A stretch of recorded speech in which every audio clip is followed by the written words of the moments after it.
A harsh sun hangs over the Giza Plateau, carving sharp shadows into the sand.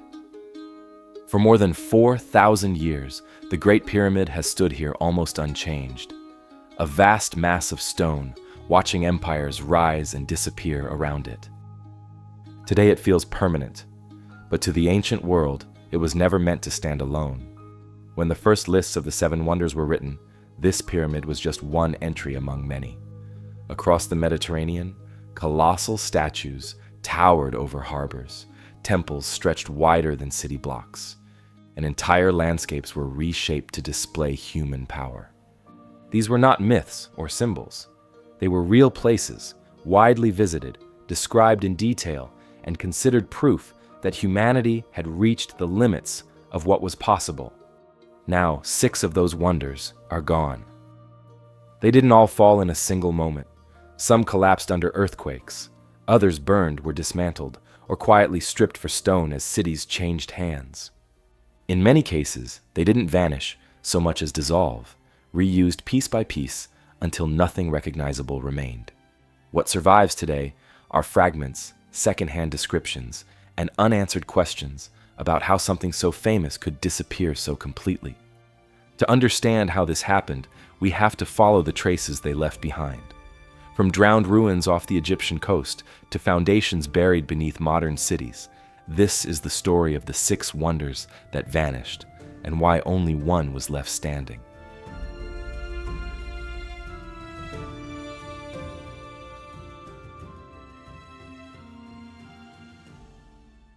The first of these lost monuments rose at the edge of the Mediterranean, where the Nile Delta meets the sea. For more than 15 centuries, a towering structure of limestone and granite stood as the defining landmark of Alexandria, one of the ancient world's greatest centers of learning and trade. Completed around 280 BC, the Lighthouse of Alexandria was built on the small island of Pharos, linked to the mainland by a long stone causeway known as the Heptastadion. While many ancient monuments were created to honor gods or commemorate rulers, this one served a practical purpose. Egypt's coastline was flat and difficult to read from the water, making navigation into the harbor dangerous, and the lighthouse was built to solve that problem. Its design was unlike anything that came before it. Instead of following the form of a traditional temple, the tower rose in 3 distinct stages, to a height estimated between 330 and 450 feet. Travelers, such as the medieval geographer Al-Idrisi, described a structure assembled with remarkable precision, where the joints between massive stone blocks were barely visible. Melted lead was used to bind the stones together, helping protect the structure from wind and salt air. The base was a broad square platform with high walls, likely housing workers and storing fuel. Above it stood an octagonal middle section, topped by a circular tower that held the beacon itself. At night, a fire burned at the summit, and polished bronze mirrors reflected its light far out to sea, allowing sailors to spot the harbor long before the coastline came into view. Keeping the beacon lit required constant effort. Inside the lower levels of the tower was a wide spiral ramp, gently sloped enough for pack animals to carry wood and oil upward. Donkeys could climb nearly 200 feet inside the structure without ever stepping outdoors. For generations, the lighthouse remained in continuous use, a symbol of the Ptolemaic dynasty's wealth and their reliance on maritime trade. Even after Egypt passed into Roman control, the lighthouse was maintained, simply because it was too useful to abandon. One 10th century account by the writer Al-Mas'udi even claimed that the foundations rested on blocks of glass, an image that captures the sense of awe the structure inspired, even if the detail itself remains uncertain. Over time, however, the land beneath Alexandria began to work against it. The region lies near several fault lines, and the lighthouse was shaken repeatedly by earthquakes across the centuries. Records describe serious damage in 796, and again in 956 AD, events that likely caused the collapse of the upper sections of the tower. Rather than falling all at once, the lighthouse slowly lost height as each tier gave way. In 1303, a powerful earthquake struck the eastern Mediterranean, strong enough to be felt in Cairo more than 100 miles away. When the traveler Ibn Battuta visited Alexandria in the 14th century, he reported that what remained of the lighthouse was so unstable that it could no longer be entered. The structure's final dismantling came not from nature, but from necessity. In the late 15th century, Sultan Qaitbay looked at the fallen blocks scattered around the harbor and recognized a ready supply of building material. He ordered the stones reused to construct a defensive fortress on the same site, one that still stands today. The lighthouse was not erased entirely, but broken down and absorbed into a new structure designed to protect the city. Its stones never left Alexandria. They were simply rearranged. For centuries after, the lighthouse existed more as a memory than a physical place. Because the citadel occupied the site, archaeologists were unable to search for its remains. That changed in 1994, when underwater surveys in Alexandria's harbor revealed thousands of massive stone blocks, statues, and architectural fragments scattered across the seabed. Some of the recovered pieces, including statues of Ptolemaic rulers, weighed more than 70 tons. The scale of the debris made it clear that the lighthouse had collapsed directly into the harbor, where layers of silt preserved its remains for hundreds of years. Of all the lost wonders, the Lighthouse of Alexandria is among the best documented. We know when it was built, how it functioned, and how it declined. And yet, the fact that such a defining structure could vanish so completely from the surface still raises questions. For over 1,000 years, it shaped the movement of ships and the identity of a city. Today, divers move through its ruins without ever seeing the full outline of what once stood above them. And as we leave the harbor of Alexandria behind, the trail of disappearance leads east into the deserts of Mesopotamia, where another wonder was described in even greater detail, yet has left behind no physical trace at all. In the desert plains of modern-day Iraq, we encounter the most elusive entry on the ancient list. The Hanging Gardens of Babylon are usually described as a lush, mountain-like structure of tiered terraces, overflowing with exotic plants in a region defined by heat and dust. According to the most popular account, King Nebuchadnezzar II commissioned the gardens in the 6th century BC to comfort his wife, Amytis. She had grown up in the green, wooded hills of the north and found the flat, sun-drenched landscape of Babylon depressing. It is an image that has defined our historical imagination for millennia, yet it presents a problem that no other wonder shares. While we have found the foundations of the lighthouse and the ruins of the great temples, there is not a single shred of physical evidence in Babylon that these gardens ever existed. The descriptions we rely on come almost exclusively from Greek and Roman writers, who lived hundreds of years after the gardens would have been built. These authors provide vivid details, describing stone beams covered in lead to prevent water from leaking into the rooms below, with terraces rising like a grand theater. They speak of a massive irrigation system that pumped water from the Euphrates River to the highest levels using hidden mechanical devices. However, when we look at the contemporary records of the Babylonians, who were meticulous about writing everything down, the gardens are never mentioned. Nebuchadnezzar left behind thousands of clay bricks detailing his construction of the city's walls and palaces, but he is completely silent regarding a massive tiered forest. This absence has created a deep divide in the world of archaeology. For over a century, teams have excavated the ruins of Babylon, locating the vast palace complexes and the legendary Ishtar Gate. Robert Koldewey, who led the primary excavations in the early 1900s, once thought he found the site when he uncovered a series of vaulted chambers with a unique drainage system. But further analysis suggested these were likely just storehouses for grain and oil. The geography of Babylon also makes the story difficult to swallow. The region is a flat plain, making the construction of a stone-heavy mountain incredibly difficult in a city primarily built from sun-dried mud bricks. Because Babylon has yielded nothing, some researchers have started looking elsewhere, specifically to the city of Nineveh, the capital of the rival Assyrian Empire. Dr. Stephanie Daly has proposed that the gardens were not Babylonian at all, but were actually built by the Assyrian king Sennacherib about a century earlier. Nineveh's landscape was much more suited to such a project, featuring natural hills and a reliable source of water from the mountains. Sennacherib left behind detailed records of his palace without rival, and a massive system of aqueducts designed to bring water into his capital. He even described a garden he created to mimic the mountains, complete with exotic trees and sophisticated watering systems. This theory suggests a massive case of mistaken identity. When the Greeks wrote their accounts, the lines between the different Mesopotamian empires were often blurred. Nineveh had been destroyed long before the Greek historians arrived, and it is possible that the memory of its incredible gardens was simply projected onto the more famous city of Babylon.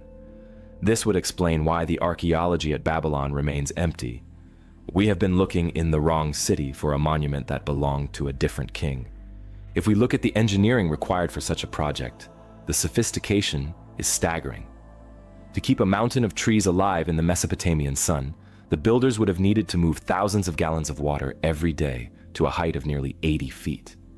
This would have required an early form of the Archimedes screw, centuries before the Greek mathematician was even born. Interestingly, Sennacherib's inscriptions actually mention the casting of bronze screws used for lifting water, which aligns perfectly with the technical needs of a tiered garden. The lead lining described by the Greeks also makes sense as a way to protect mud brick walls from the constant moisture of the soil. Yet, there is a third possibility that many historians consider. The hanging gardens may have been entirely symbolic, a beautiful idea used by ancient writers to represent the peak of luxury and the power of a king to conquer nature. In this view, the gardens weren't a single physical place, but a legend based on the many royal parks and hunting grounds found throughout the region. This would explain why the descriptions vary so much. The authors weren't describing a building they had seen, but were repeating a story that grew more elaborate with every telling. The mystery of the Hanging Gardens is about more than just a missing building. It's about how we remember the past. If a project of this scale can be misplaced or misidentified for 2,000 years, it changes how we view every other monument from that era. Whether they were the product of Assyrian engineering or a Babylonian king's gift to his wife, the gardens represented a dream of bringing the natural world into the heart of a dry, dusty city. As the centuries passed and the cities of Mesopotamia were reclaimed by the sand, the memory of the gardens was preserved only in the books of foreign scholars. Unlike the lighthouse, which left its skeleton in the sea, the gardens left nothing but a name. This total disappearance makes them the most fragile of the wonders, existing now only as a concept of what happens when wealth and water meet in the dust. But while the gardens may have been a ghost, the next wonder on our list was undeniably real. Moving west into what is now Turkey, we find a monument that was not lost to legend, but was systematically dismantled to build the world that followed it. The third lost wonder stood on the southwestern coast of modern-day Turkey, in the ancient city of Halicarnassus. Unlike many monumental structures of the ancient world, this one was not a temple or a civic landmark, it was a tomb. Built in the mid-4th century BC, the Mausoleum at Halicarnassus was commissioned as the final resting place of Mausolus, the satrap of Caria under the Persian Empire, and later completed by his sister wife and successor, Artemisia II. Its purpose was personal, but its scale ensured that it would shape architecture for centuries to come. Mausolus ruled from Halicarnassus, a wealthy port city that blended Greek and Persian influences. When he died in 353 BC, Artemisia ordered the construction of a tomb that would reflect both his authority and the cultural reach of his kingdom.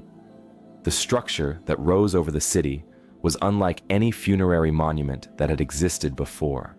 Ancient writers described a massive rectangular base, topped by a colonnade of Ionic columns, above which rose a stepped pyramid crowned by a 4-horse chariot sculpture. The entire monument stood roughly 140 feet tall, dominating the skyline of the city below. The mausoleum was designed by leading Greek architects and decorated by some of the most skilled sculptors of the era. Relief panels depicted scenes of battles and mythological conflicts, carved in high detail from fine marble. Statues of gods, warriors, and horses lined the exterior, turning the tomb into a sculptural display, visible from all sides. This combination of architectural forms was new. It blended Greek temple design with Near Eastern stepped structures and Persian monumentality. The result was so influential that the word mausoleum would later become a general term for grand tombs across the world. For centuries, the structure remained intact. Halicarnassus passed through different hands, from Persian control to Alexander the Great, then into the Hellenistic and Roman worlds. Despite changes in political power, the tomb continued to be maintained. Roman writers still described it as a landmark long after its builders were gone. Unlike many ancient monuments, it was not abandoned early, nor was it immediately targeted for destruction. Its decline came gradually, shaped more by geology than by warfare. The region sits near active fault lines, and a series of earthquakes between the 12th and 15th centuries caused increasing damage. Historical accounts suggest that the colonnades collapsed first, followed by sections of the pyramid roof. Over time, fallen blocks accumulated around the base, and the once distinct form of the structure began to blur into a ruin. By the late medieval period, the tomb was no longer standing as a complete monument, but much of its material still remained on site. The final dismantling occurred during the 15th century, when the Knights of St. John occupied the region. Seeking stone to reinforce their defenses against Ottoman expansion, they turned to the ruins of the mausoleum as a convenient quarry. Large marble blocks were removed and reused to construct Bodrum Castle, a fortress built directly across the harbor. The stone was already cut, durable, and close at hand. Sculptural fragments were embedded into castle walls, some facing outward, others hidden within the structure. By the time Ottoman forces captured Bodrum in the 16th century, little of the mausoleum remained above ground. Its marble had been absorbed into newer architecture, and its foundations were gradually buried beneath layers of soil and later construction. What had once been one of the most recognizable structures in the ancient Mediterranean was no longer visible as a distinct site. By the middle of the 19th century, the mausoleum at Halicarnassus had existed for centuries as little more than a rumor backed by scattered ruins. That changed in 1856, when Charles Thomas Newton, an archaeologist working for the British Museum, arrived in the coastal town of Bodrum with a careful plan and a single telling observation. As he walked the walls of Bodrum Castle, he noticed finely carved marble slabs embedded among the stonework. They showed scenes of Greeks battling Amazons, rendered with a level of detail that felt out of place in a medieval fortress. Newton recognized them immediately. These were fragments of the mausoleum itself, reused by the knights who had dismantled the tomb long ago. Newton turned to ancient sources for guidance, especially the measurements recorded by Pliny the Elder. Using those descriptions, he began tracing the likely footprint of the monument through the modern town. What followed was a slow and methodical search beneath gardens, streets, and houses. Eventually, his team uncovered the massive cornerstones of the original foundation, buried under layers of soil and later construction. The mausoleum was no longer an abstract idea. Its outline was still there, waiting beneath the surface. As excavation continued, the scale of what had once stood at Halicarnassus became impossible to ignore. Thousands of stone fragments emerged from the ground.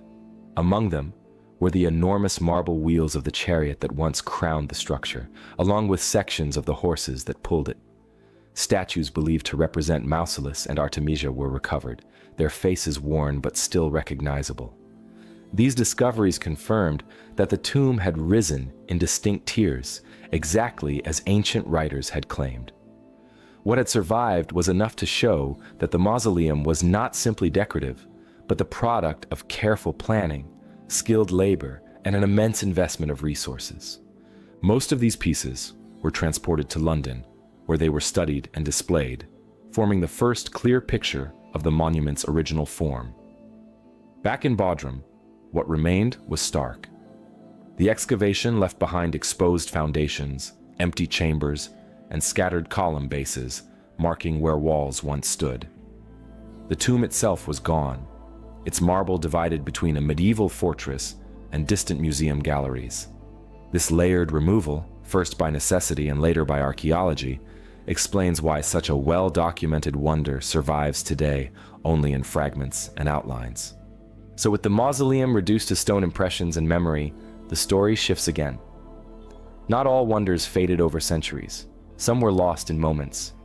Just across the sea, on the island of Rhodes, another monument would meet a very different end, falling not to reuse or gradual decay, but to a sudden force that gave no warning at all.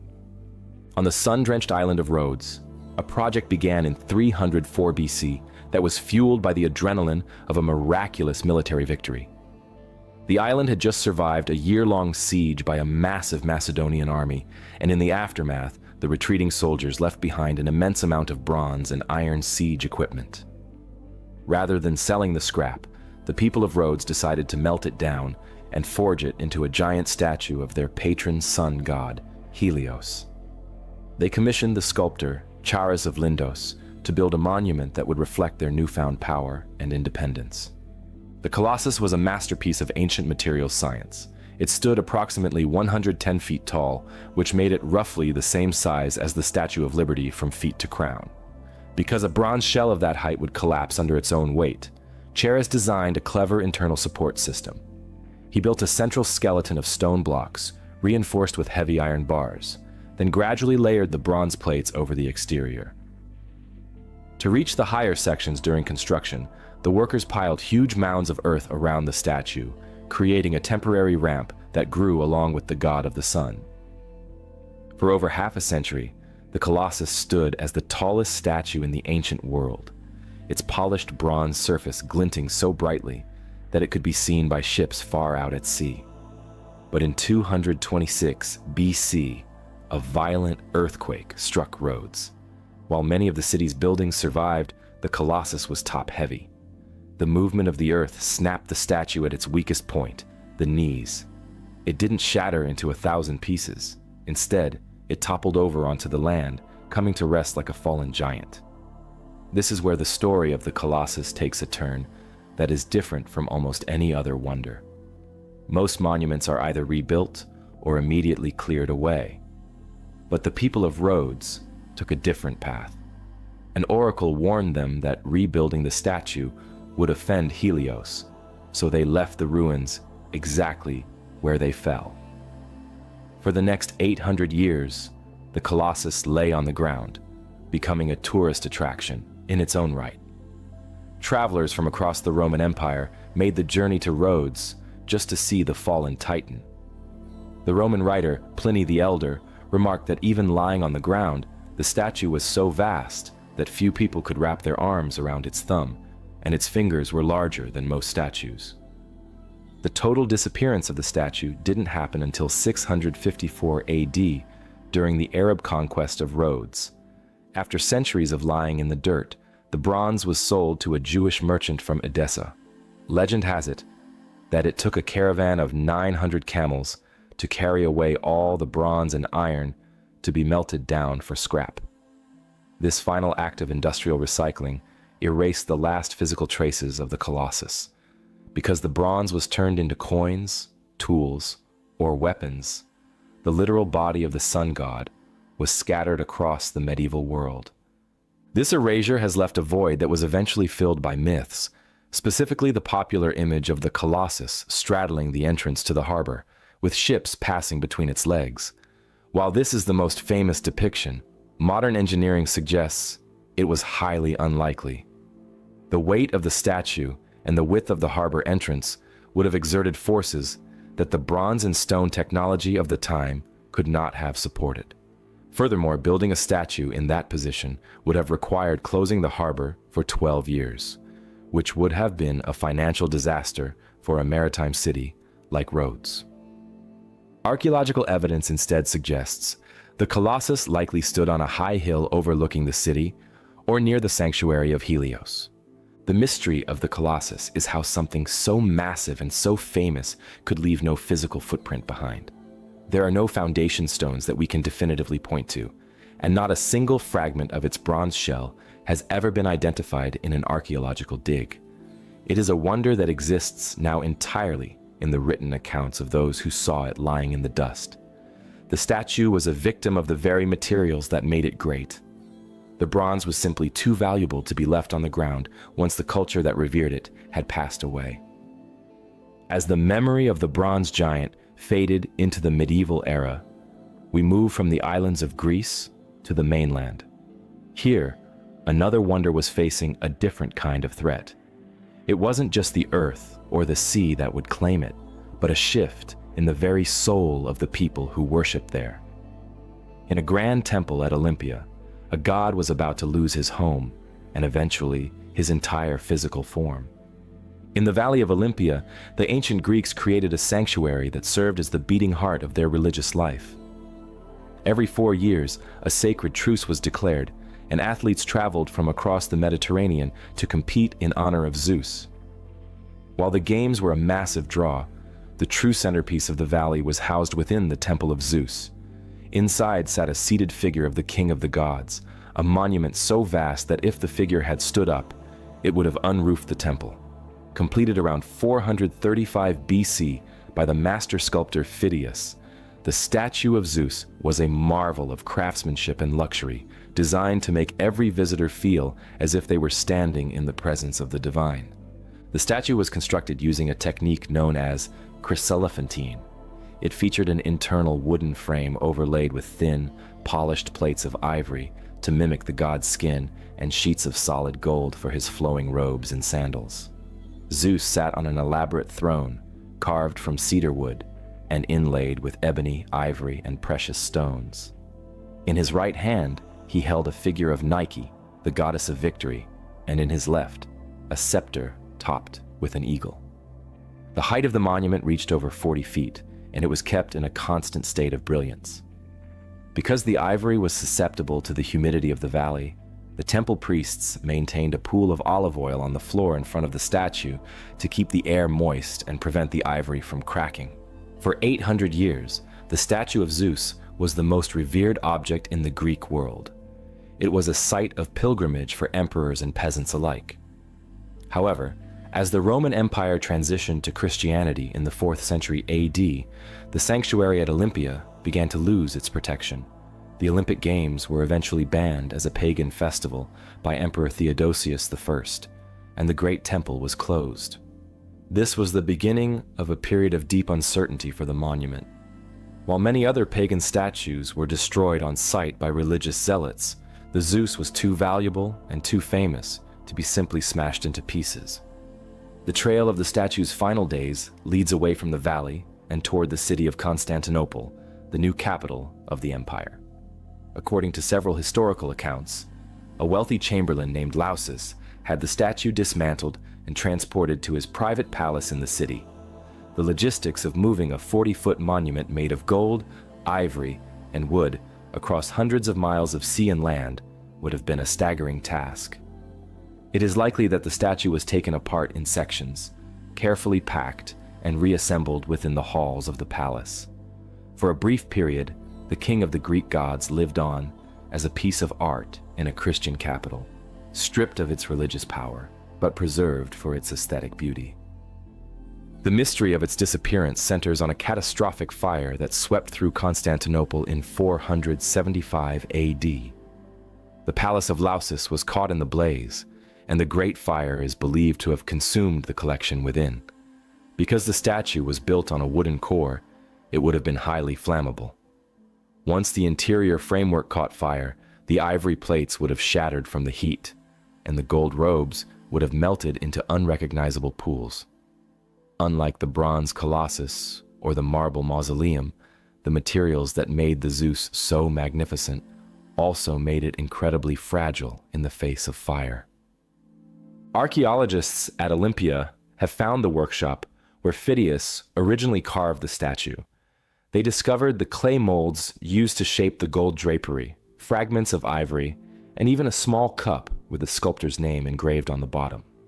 These finds prove the physical reality of the work, but they offer no clue to the fate of the statue itself. In Constantinople, no trace of the gold or ivory has ever been recovered from the ruins of the palace. It is as if the most famous religious object of antiquity simply evaporated into the smoke of a changing world. The loss of the statue of Zeus represents a clean break from the ancient past. It wasn't claimed by an earthquake or slowly dismantled for building blocks. It vanished during a political and religious shift that no longer had a place for the old gods. With the throne of Zeus gone, the ancient world lost its most recognizable face. But as the fire died down in Constantinople, another wonder was facing a much longer and more complicated decline. On the coast of Turkey, a temple dedicated to a different power was about to be destroyed, rebuilt, and eventually forgotten. In the marshy plains of Ephesus, near the coast of modern-day Turkey, there once stood a structure so vast and brilliant that ancient writers struggled to find words for its scale. The Temple of Artemis was not just a house of worship. It was a sprawling economic and artistic center.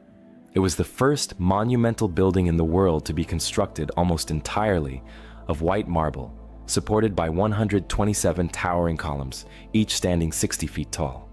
This temple was double the size of the Parthenon in Athens, and its roof was decorated with hundreds of life-sized sculptures. It was a site of immense pride for the city of Ephesus, serving as a bank, a sanctuary for refugees, and a showcase for the finest art of the Greek world. The story of this temple is one of extreme persistence. It was destroyed and rebuilt 3 times over its long history, with each version becoming more elaborate than the last. The most infamous moment in its timeline occurred in 356 BC, on the very night that Alexander the Great was said to have been born. A man named Herostratus, seeking eternal fame, deliberately set fire to the temple's wooden roof beams. The heat was so intense that the marble columns cracked and collapsed, reducing the world's most beautiful building to a pile of charred rubble. The people of Ephesus were so outraged by this act that they not only executed Herostratus, but also passed a law making it a crime to even speak his name, hoping to erase him from history. Despite this tragedy, the Ephesians refused to let the site stay empty. They began a massive rebuilding project that lasted for decades, funded by the wealth of the city and eventually supported by Alexander the Great himself. This final version of the temple stood for over 600 years and was the one that earned its place on the list of the 7 wonders. During the height of the Roman Empire, it was a major tourist destination, drawing pilgrims from every corner of the Mediterranean. It survived political upheavals and several smaller fires, but the true threat to its existence was a gradual change in the world's religious and economic priorities. As the Roman Empire began to decline and Christianity became the dominant faith, the great pagan temples lost their funding and their protection. In 262 AD, a Germanic tribe known as the Goths sailed across the Black Sea and launched a devastating raid on Ephesus, looting the temple and setting it on fire once again. This time, the resources to rebuild it were simply not there. The city was struggling with a silted-up harbor and a shrinking population, and the new Christian authorities had no interest in maintaining a monument dedicated to a goddess they no longer worshipped.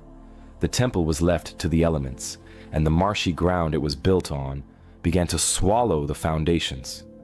What happened next was a systematic process of recycling that makes it difficult for modern archaeologists to find much of the original building. In the centuries that followed, the Temple of Artemis became a primary source of high-quality marble for the construction of the Byzantine city and the nearby Church of St. John. Builders realized that it was much easier to carry away pre-carved blocks from the ruins than to quarry new stone from the mountains. Some of the temple's green marble columns were reportedly shipped across the sea to Constantinople to be used in the construction of the Hagia Sophia, where they still stand today. The wonder was essentially ground down and redistributed into the architecture of a new era. By the time British archaeologists arrived in the 19th century, the site of the temple was a swampy field with no visible ruins. John Turtle Wood spent 6 years searching for the foundations, eventually finding them 20 feet beneath the mud and silt. His team uncovered the massive platform of the temple and fragments of the sculpted column bases, which had been buried by the rising water table and protected from looters.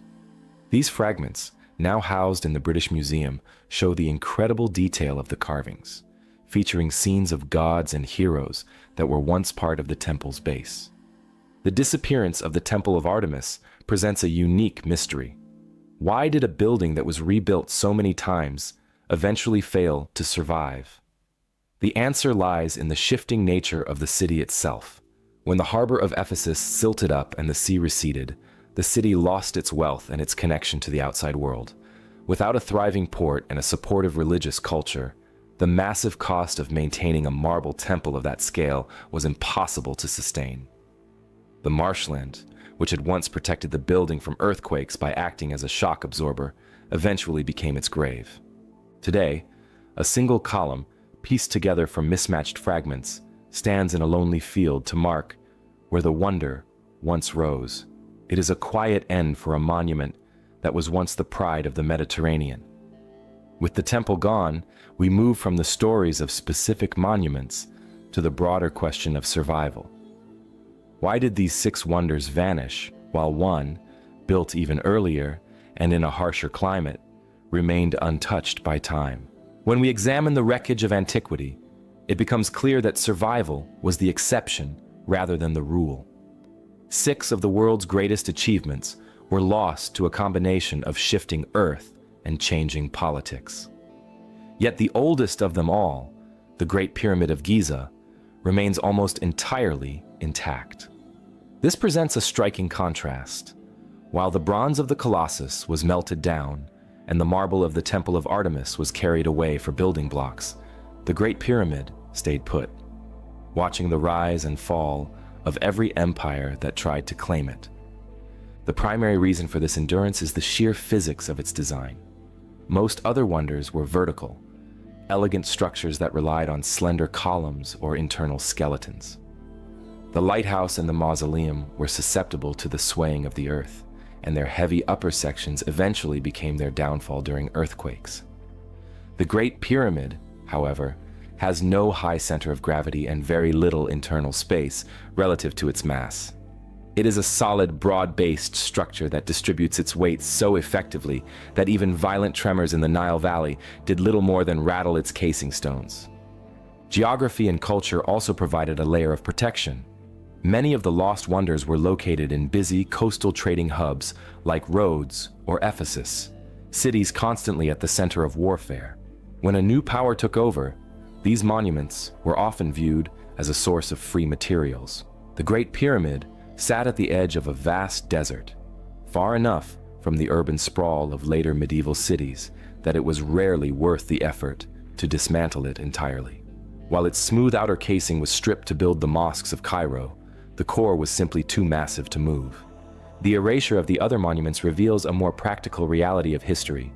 Most of these wonders required a stable economy and a constant flow of maintenance to stay standing. When those pillars failed, the structures became vulnerable. Natural disasters were often the catalyst, but they were rarely the final cause. The true disappearance happened when the political will to repair them evaporated. As the world transitioned to new faiths, the great temples were no longer viewed as sacred ground, but as repositories of high-quality stone. The most significant factor in this disappearance was the value of the materials. In the medieval era, bronze and lead were precious commodities. The Colossus was sold for scrap to fuel new economies, while the marble of the Pharos was ground down to create mortar for fortresses. This cycle of resource recycling is why the archaeological record is so thin. The ancient world was not just destroyed, it was systematically harvested to build the world we live in today. Now, if you find these investigations into the mysteries of ancient history as fascinating as we do, make sure to subscribe. We release a new documentary-style deep dive every week. And which of these lost wonders do you think was the greatest loss to history? Let us know in the comments below. Thanks for watching, and as always, until next time, stay curious.